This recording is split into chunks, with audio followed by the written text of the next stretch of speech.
కోల్కతాలోని RG Kar hospital junior doctor అత్యాచారం తర్వాత హత్య చేసినటువంటి కేసు విషయంలో ఈరోజు 11వ రోజు చేరుకుంది.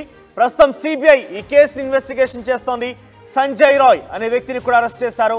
మరోవైపు ఆర్జికర్ హాస్పిటల్కి సంబంధించినటువంటి మాజీ ప్రిన్సిపాల్ని కూడా విచారిస్తున్నారు. సుమారుగా 5 రోజులు కావస్తోంది. అయితే ఈరోజు సుప్రీంకోర్టు ఈరోజు కేసుపై విచారణ జరగబోతోంది. సుప్రీంకోర్టులో ఈ కేసు విచారణ జరిగిన నేపథ్యంలో ఏకంగా D Y Chandrachud supreme court chief justice Indian chief justice D Y Chandrachud నేతృత్వంలో ఈ యొక్క కేసు విచారణ జరగబోతోంది. స్వయంగా ఆయన రంగంలోకి దిగారు. అయితే టాప్ ప్రియారిటీ కేసుగా ఈ జూనియర్ డాక్టర్ కేసు అంశం ఉండే రకంగా ఆయన రూపొందించుకున్నారు. ఇక విచారణ చేపట్టున్నారు చీఫ్ జస్టిస్ చంద్రచూడ్. ఇక ఆయనతో పాటుగా బెంచ్లో మరొక 3 సభ్యులు కూడా ఉన్నారు. ఇక కేసును నీరుగార్చే ప్రయత్నం చేస్తున్నారంటూ కూడా ఆరోపణలు పడుతున్నాయి. సుప్రీంకోర్టు విచారణ ఏర్పడిన ఈ ప్రాధాన్యత ఏర్పడింది. అయితే ఘటనలో కాలేజీ యాజమాన్యంతో పాటుగా పెద్ద తలకాయలు కూడా ఉన్నాయంటూ వారి హస్తం కూడా ఉందంటూ కూడా ఆరోపణలు వినబడుతున్నాయి. ఇక పోలీసులు మమతా సర్కార్పై తీవ్ర ఆరోపణలు వ్యక్తమవుతున్నాయి. ఇప్పటికే కేసుని సిబిఐకి అప్పగించిన కోల్కతా హైకోర్టు ఇక సిబిఐ ఈ కేసుని డీల్ చేస్తోంది. ప్రస్తుతం ఇన్వెస్టిగేషన్ కొనసాగుతోంది. సుప్రీంకోర్టు ఏం తీర్పు చెప్పబోతుందన్న దానిపై ఉత్కంఠ కొనసాగుతోంది. మాజీ ప్రిన్సిపల్ సందీప్ ఘోష్ను వరుసగా 5వ రోజు విచారిస్తున్నారు. ఇక నిందితుడు సంజయ్ రాయ్కి లై డిటెక్టర్ టెస్ట్ చేసుకునే అవకాశం కనబడుతోంది. సో 11 రోజులు కావస్తున్న ఈ కేసులో ఎటువంటి పురోగతి సాధించలేకపోయారు. సంజయ్ రాయ్ని అరెస్ట్ చేశారు. అయితే ఇక్కడ పోస్ట్ మార్టం రిపోర్ట్లో కూడా 14 ఎముకలు విరిగాయని, ఆ తర్వాత తల మెడ ఆ తర్వాత కొన్ని చోట్ల కూడా చాలా తీవ్ర గాయాలయ్యాయని, తన శరీరంలోని ప్రైవేట్ పార్ట్స్ పై కూడా గాయాలున్నాయని, సుమారుగా తన శరీరంలోని ప్రైవేట్ పార్ట్స్ పైన 150 మిల్లీగ్రాముల సెమెన్ దొరికిందనేది ఒక వార్తగా పెద్ద ఎత్తున ప్రచారం జరుగుతుంది. కానీ పోస్ట్ మార్టం రిపోర్ట్లో మాత్రం ఒక ద్రవం దొరికింది. ఆ ద్రవం ఏంటనేది ఎన్ని మిల్లీగ్రాములు ఉందనేది మేము తేల్చలేకపోయామంటూ కూడా వాళ్ళు చెప్తున్నారు. సో ఏదేమైనా కూడా రోజుకో ట్విస్ట్ నెలకొంటుంది కోల్కతా జూనియర్ డాక్టర్ కేసులో. సో ప్రస్తుతం దేశవ్యాప్తంగా ఆందోళనలు వెతుకుతున్నాయి. ఈ ఆందోళన నడుమ ఈరోజు సుప్రీంకోర్టులో ఈ కేసు విచారణకు రాబోతున్న నేపథ్యంలో సర్వత్రా ఆసక్తి నెలకొంది. ఏకంగా chief justice of India D Y Chandrachud ఈ కేసుని డీల్ చేస్తున్నారు.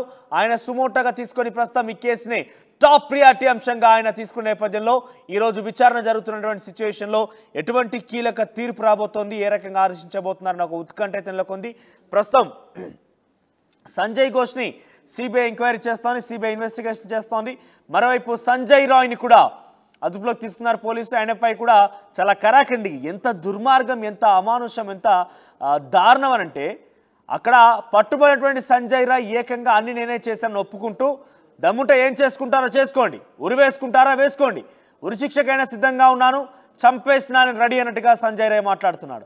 అయితే ఆయనకి లై డిటెక్టర్ టెస్ట్ చేసే అవకాశం ఉంది. ఈరోజు లై డిటెక్టర్తో టెస్ట్ చేయబోతున్నారు సంజయ్ రాయ్ పైన. ఇక డివై చంద్రచూడ్ నేరుగా ఈ కేసులో ఇన్వాల్వ్ అవడంతో అందరూ కూడా చాలా ఉత్కంఠభరితంగా చూస్తున్న పరిస్థితి కనబడుతోంది. ఎటువంటి తీర్పు రాబోతుందో చూడాల్సిన అవసరం అయితే ఉంది. మరోవైపు మొన్న ఇండియన్ మెడికల్ అసోసియేషన్ కూడా పెద్ద ఎత్తున ఆందోళన బాట పట్టింది, ధర్నా చేపట్టింది, నిరసన వ్యక్తం చేసింది. అయితే ఏకంగా ఈ కేసులో కేవలం ఆ జూనియర్ డాక్టర్కి సంబంధించిన బాధితురాలకి న్యాయం చేయడం కాకుండా పూర్తిగా ఈరోజు డాక్టర్లందరికీ కూడా, జూనియర్ డాక్టర్లందరికీ కూడా న్యాయం చేసే విధంగా ఉండబోతుంటూ ఇండియన్ మెడికల్ అసోసియేషన్ ఆశాభావం వ్యక్తం చేస్తోంది. ముఖ్యంగా ఏకంగా chief justice of India Chandrachud ఈ కేసులో ఇన్వాల్వ్ కావడం, నేరుగా ఆయనే విచారణ చేపట్టడంతో ఒక్కసారిగా ఆసక్తి నెలకొంది. అయితే చాలా వరకు చంద్రచూడ్ విషయంలో అయితే దేశ ప్రజానికం మొత్తం కూడా న్యాయం గెలుస్తుంది అనే ఆశాభావం వ్యక్తం చేస్తున్నటువంటి పరిస్థితి గతంలో కనిపించింది. ఎందుకంటే ఆయన అనేక కేసుల్లో కూడా చాలా కీలక పరిణామాల విషయంలో కూడా చాలా కీలకమైన నిర్ణయాలు తీసుకున్నారు.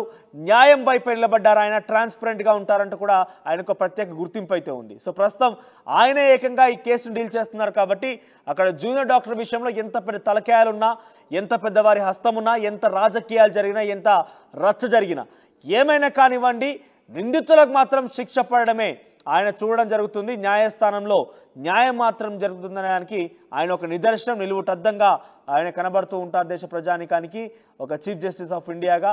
సో అదే స్థాయిలో ఈరోజు కేసు విచారణ తదనంతరం ఎంతటి వారైనా కూడా సహించబోము, అందరికీ శిక్ష తప్పదు, నిందితులు ఎవరైనా కూడా అక్కడ వారికి శిక్ష తప్పదనే రకంగా నిర్ణయం తీసుకోబోతున్నారనేది సర్వత్రా ఆసక్తి నెలకొనబోతోంది. సో ప్రస్తుతానికైతే సంజయ్ రాయ్ని మాత్రమే అరెస్ట్ చేశారు. సంజయ్ రాయ్కి ఈరోజు లై డిటెక్టర్ టెస్ట్ చేసే అవకాశం ఉంది. ఇక ప్రస్తుతం సందీప్ ఘోష్ మాజీ ప్రిన్సిపాల్ని కూడా అరెస్ట్ చేసి ఆయన కూడా ఇన్వెస్టిగేషన్ చేస్తుంది. ఆయనపై ఇంట్రాగేషన్ కూడా కొనసాగుతోంది. ఇంకా ఎవరెవరున్నారు ఈ విషయంలో, సంజయ్ రాయ్తో ఇంకెవరైనా పాల్గొన్నారా, ఆ అత్యాచారం సంబంధించిన ఘటనలో ఇంకెవరెవరు ఇన్వాల్వ్ అయి ఉన్నారు, ఎవరైనా ప్రణాళికబద్ధంగా జరిగిందా, అసలు ఏం జరిగిందని ఒకదాని వెంట అందరు కూడా ప్రస్తుతం ఇన్వెస్టిగేషన్ కొనసాగిస్తున్నారు.